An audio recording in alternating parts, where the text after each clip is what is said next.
Olá! Sejam muito bem-vindos ao meu canal. Mais um vídeo por aqui em um formato bem diferente de como eu costumo aparecer.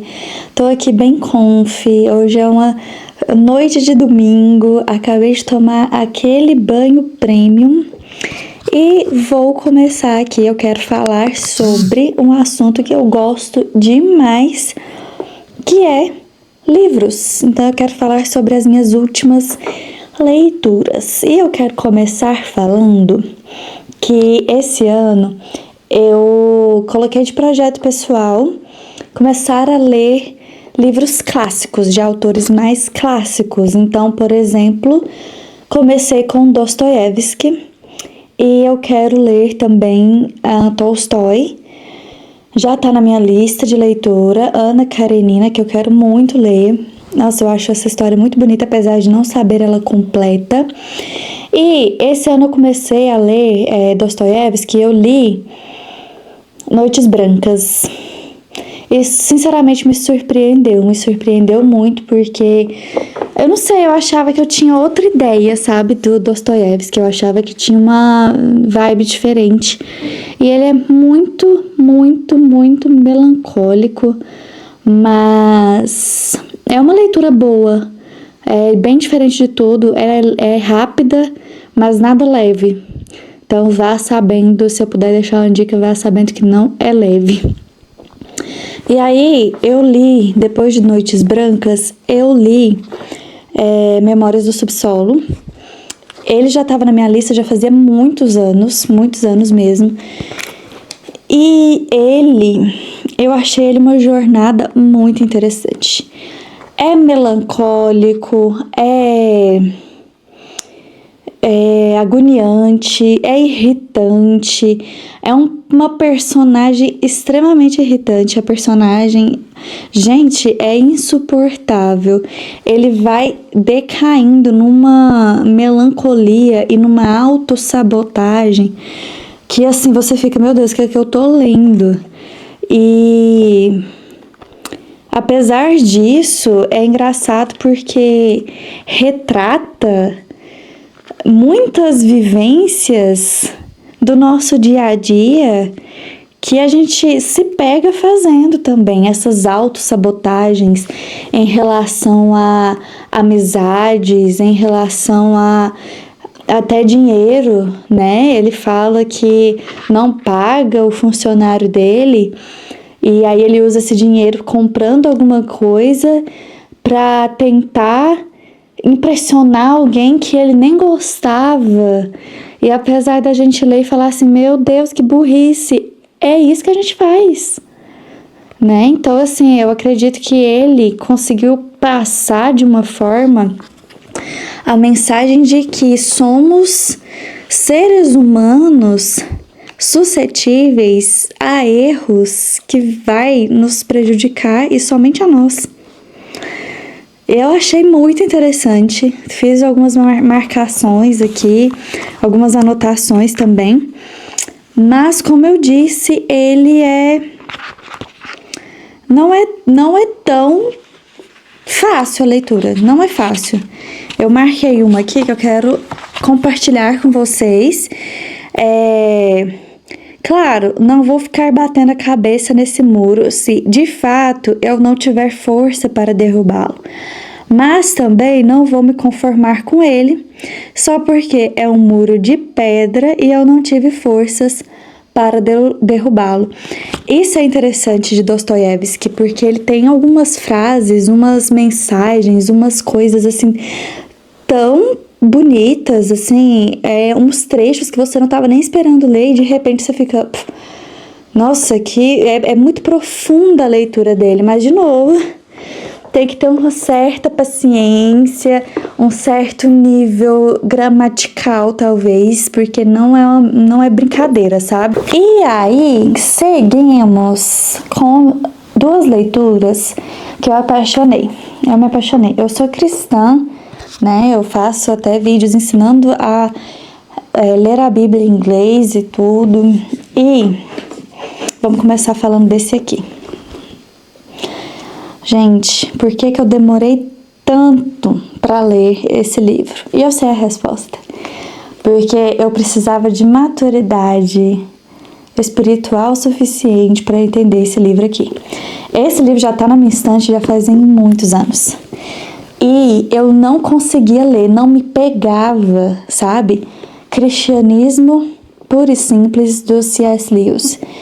Gente, é assim... Como é que eu posso explicar isso aqui? Eu sou muito suspeita, porque eu gosto muito das obras do C.S. Lewis, mas assim... Esse aqui ficou parado muito tempo. E eu resolvi dar uma chance para ele esse ano. E a cada página que eu li, eu ficava... Como que eu não li antes?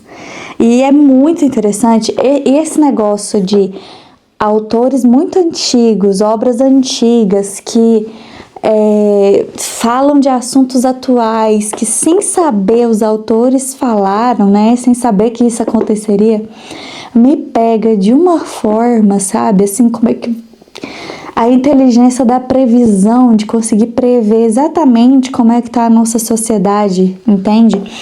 E esse livro, gente, assim... Nossa, eu não tenho palavras, assim, de verdade. Eu acho que ele é um livro muito especial mesmo. Ele fala sobre o cristianismo de uma forma muito bruta, muito crua, digamos assim. E esse design dessa coleção dele, de capa dura, tudo, a fonte, sabe? O tipo de livro, assim, que confortável da cor, das letrinhas, da página amarela, te deixa em um estado muito confortável, sabe?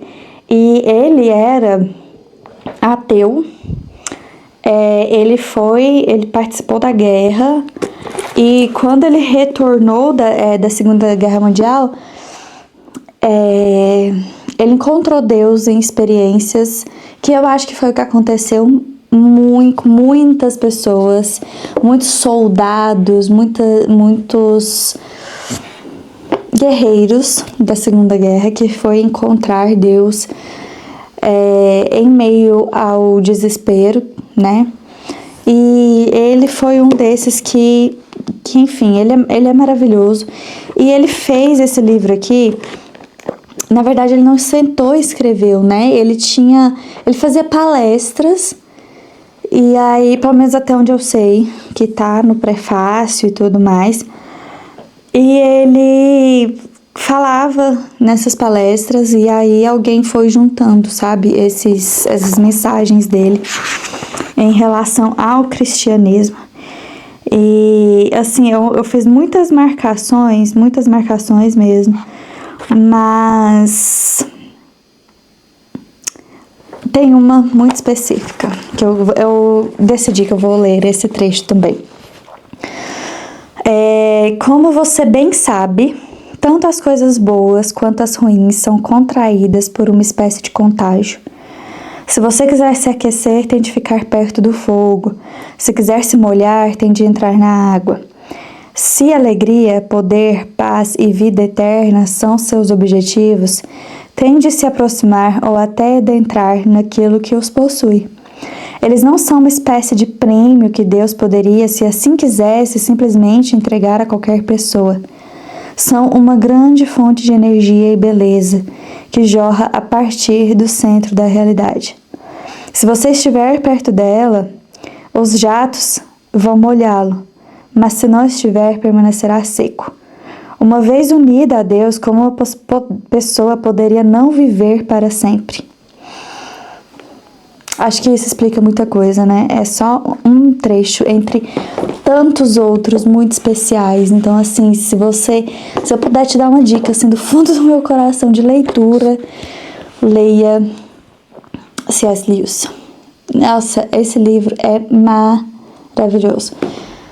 Depois dele, eu já fiquei encantada e aí eu queria toda a coleção. Meu computador aqui tá desligando e eu preciso dele para o microfone. Então, depois dele, eu quis toda a coleção, né? Porque você viu, a capa é, assim, simplesmente magnífica, né? E aí, eu já fui logo e comprei este aqui na Book Friday, que é Cartas de um Diabo a Seu Aprendiz. Nome forte, né? E assim, como? Eu não sei decidir entre os dois qual que eu achei melhor. Só que esse aqui tem uma pegada diferente, pelo nome, você já consegue perceber. O que acontece? É como se fosse um diabo, é a visão do diabo, escrevendo cartas, aconselhando a carreira de um aprendiz de diabo. Esse aprendiz é o sobrinho dele. Então as cartas são: querido sobrinho, né? Fiquei feliz em saber que tal coisa. São endereçadas dessa forma. E aí, gente, ele fala de coisas, assim, como é sutil a forma em que Satanás entra na nossa vida sem que a gente perceba, e a gente vai entrando, vai fazendo coisas que vai dando permissão e ele vai fazendo morada, e quando você viu, acabou, sabe? E ele dá uns conselhos, por exemplo, o sobrinho, ele tem uma missão com um paciente, que é como se fosse um terapeuta e tinha esse paciente. E esse paciente possui algumas características pessoais da personalidade dele que facilita o trabalho do aprendiz em tentar trazer essa vida para o inferno, certo? E aí, ele até chama em algumas vezes o diabinho, o aprendiz, de Vermelindo, e esse diabo assina como mal danado. E aí ele fala coisas muito sutis, de que tem sempre uma temática da guerra, e vai ter o bombardeio na cidade desse paciente, então é hora de atacar, é hora de colocar formas de pensamento, porque o diabo ele não tem poder de colocar pensamentos na nossa cabeça, mas como ser humano, a gente tem a tendência a pensar coisas erradas, então ele só facilita o processo, colocando coisas à nossa frente, né, fazendo a gente ver coisas que vai facilitar esse processo de baixa, né, digamos assim. E ele vai falando assim, ele chama Deus de o inimigo, e quando você começa a leitura, você até fica confuso de o inimigo, quem que é, sabe, como que é feito esse personagem, né, e tudo mais. E ele vai falando, por exemplo, de coisas da igreja, de começar a mostrar que talvez a comunhão na igreja não é tão boa, porque você se irrita com a forma de como o pastor lidera, ou a forma de como é feito o dízimo, e aí essas irritações pequenas vão te afastando da igreja, e isso é uma forma de atacar mesmo, né, os servos de Deus e tudo. De começar a namorar alguém e esse alguém ter uma visão diferente, talvez, e você ser convencido de que a visão dessa pessoa é certa. Então ele vai falando de várias formas possíveis de atacar esse paciente, que somos nós. Enfim, falei de uma maneira muito leiga, muito crua, mas é um livro que vale a pena. Não só a leitura, mas assim, até as anotações, o estudo. É um estudo, sabe? E ele é um livro forte, muito forte. Então, a dica é assim, se você começar a leitura, tome cuidado para não se confundir, sabe? Para não concordar com as ações, com as atitudes. Espero que me entenda. Aí eu fiz outras leituras, e aí eu tô com as minhas anotações. Eu li Nunca Minta,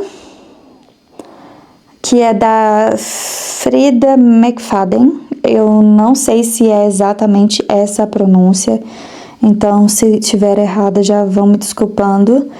É um gênero um thriller, assim, um suspense, um mistério, que eu particularmente amo, eu acho muito bom.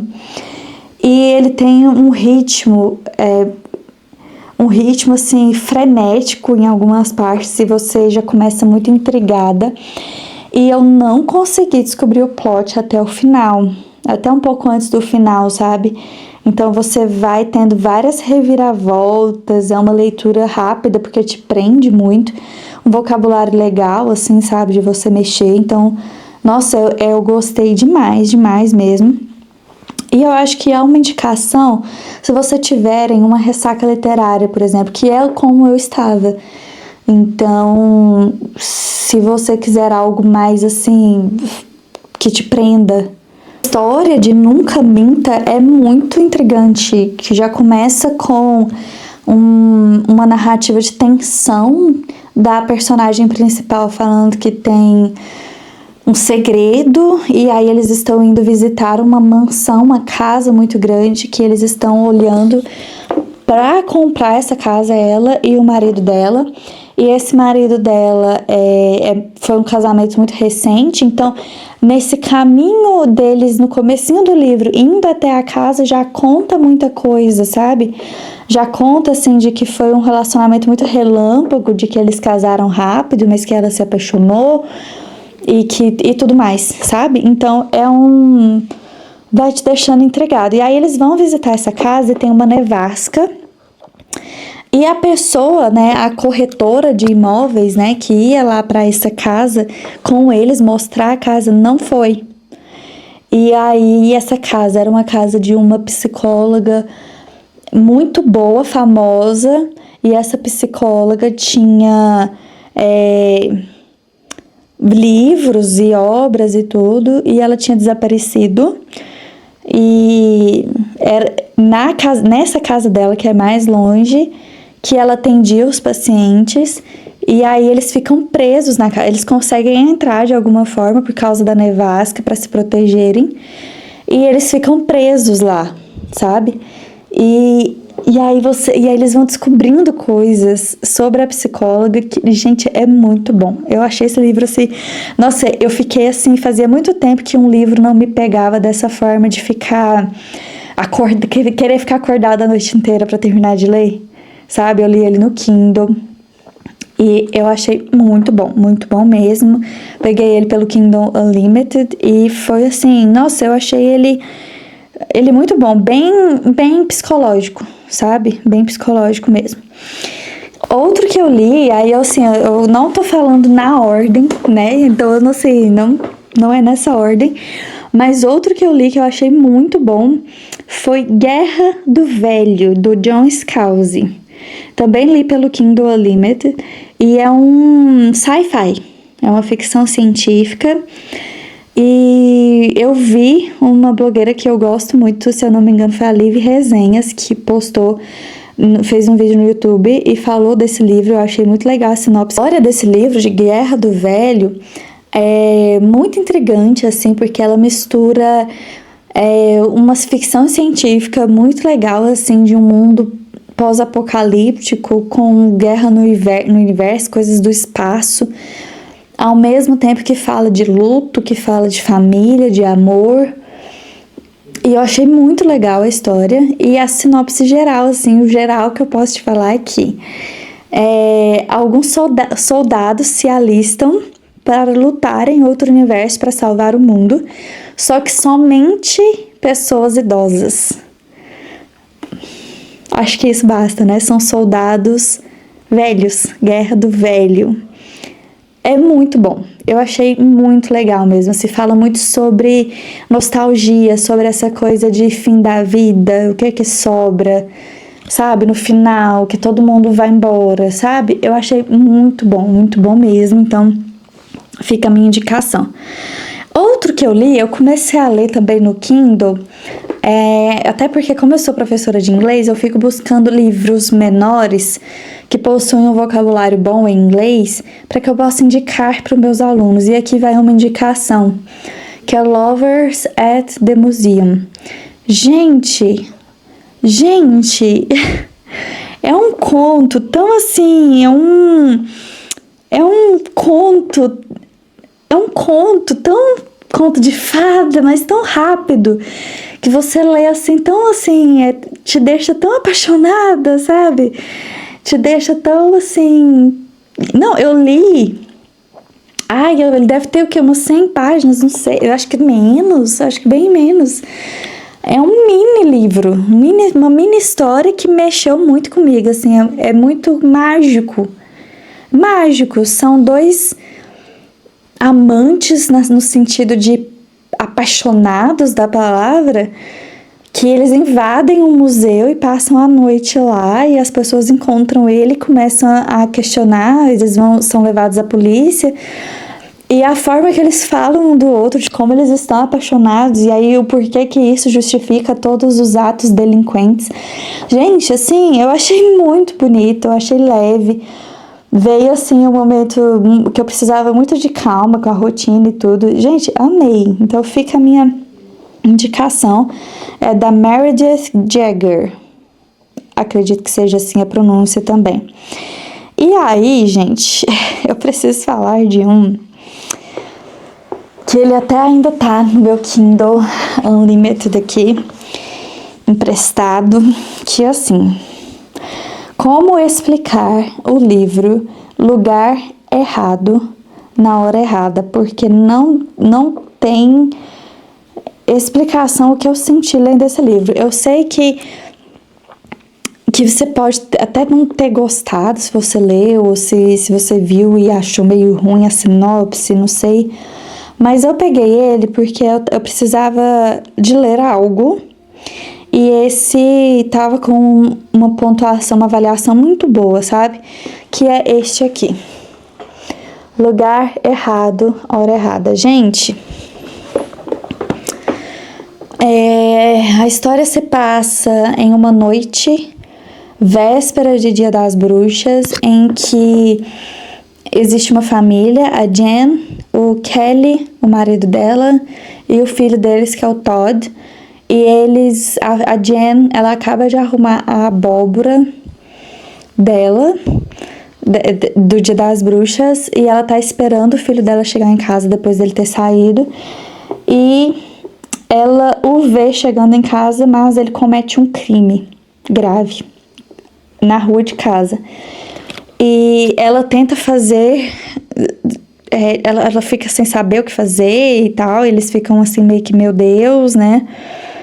Até que ela volta no tempo. Então, na manhã seguinte, ele foi preso. E na manhã seguinte, tá tudo certo. Tá tudo ok. Sem abóbora. E a abóbora se torna uma personagem muito interessante no livro. Não que ela vá falar nem nada, mas se torna uma coisa, um símbolo interessante. E eu achei, assim, muito legal mesmo a história. Eu não sabia que esse livro ia me pegar tanto. Eu gosto muito do papo de viagem no tempo. E ela viaja no tempo, vai tentando salvar o filho dela, mas muitas coisas vão acontecendo. E nesse processo... ela vai se descobrindo também, ela vai descobrindo segredos e ela vai se descobrindo como mãe. Então ela vai falando que ela teve uma depressão pós-parto quando ele nasceu. Ela fala muito sobre a maternidade, as dificuldades da maternidade, apesar de amar muito o filho dela. Ela fala muito sobre as dificuldades do casamento na vida matrimonial. Ela fala sobre luto, de perder um pai ou uma mãe. E, gente, esse livro assim mexeu muito comigo mesmo. E aí tem um trecho que eu precisei até de postar no Instagram uma foto minha com esse trecho, que é coisa que eu não fazia há muito tempo, que era postar uma selfie no meu Instagram sem ser assim de coisa de trabalho, sabe? Sem ser tentando captar um cliente ou um aluno, sabe? E aí ela fala a seguinte frase: passou a vida inteira tão preocupada com como as coisas pareciam ser, mantendo as aparências, tendo tudo, a casa com a abóbora esculpida para todo mundo ver que eles tinham feito uma. E ainda assim, pra quê? Eu acho que só esse trecho aqui, acho que você já consegue entender um pouco mais sobre esse livro, sobre essa história. E assim, eu realmente, assim, eu recomendo muito, porque mexeu comigo. E era pra ser só um livrinho, mas acabou se tornando uma das minhas leituras favoritas. Talvez pelo momento que eu tô passando, de mudanças muito bruscas na minha vida. Talvez pelo momento de estar passando por coisas, por ser mulher, por pensar na maternidade. Então, assim, acho que são vários pontos que na junção deles justifica ter me tocado tanto, sabe? Mas vale a pena, assim, de verdade, eu acho que é um livro que muito bom mesmo. E foram estes. Eu acho que é isso mesmo. Foi Guerra do Velho, Lovers at the Museum, Nunca Minta, Lugar Errado, Hora Errada, Cristianismo Puro e Simples, Cartas de um Diabo a Seu Aprendiz e Memórias do Subsolo. Essas foram as mais recentes e, assim, pra mim, maravilhosas. Gostei muito dessas leituras. Gostei um pouco também, assim, viu, que eu saí um pouco daquilo que eu já estava acostumada da minha leitura. Então, esse tipo de leitura mais densa, igual do Dostoiévski, de Cartas de um Diabo a Seu Aprendiz, não fazia parte da minha rotina de leituras. Então, eu quis incluir mais um pouco dessa densidade para ter mais repertório na vida e para dar esse check mesmo, assim. E tô com alguns aqui que eu preciso ler, que eu anotei, que faz parte desses clássicos, eu acredito, que é O Iluminado, Jane Eyre, Crime e Castigo, Os Irmãos Karamazov, Divina Comédia. Eu quero muito ler Divina Comédia, porque eu vi um vídeo de uma menina no TikTok, ela falando sobre a mãe dela, entrevistando a mãe dela, e a mãe dela contando sobre Divina Comédia. Eu fiquei assim, o quê? É sobre isso? Então, eu quero ler também, incluir essa leitura também.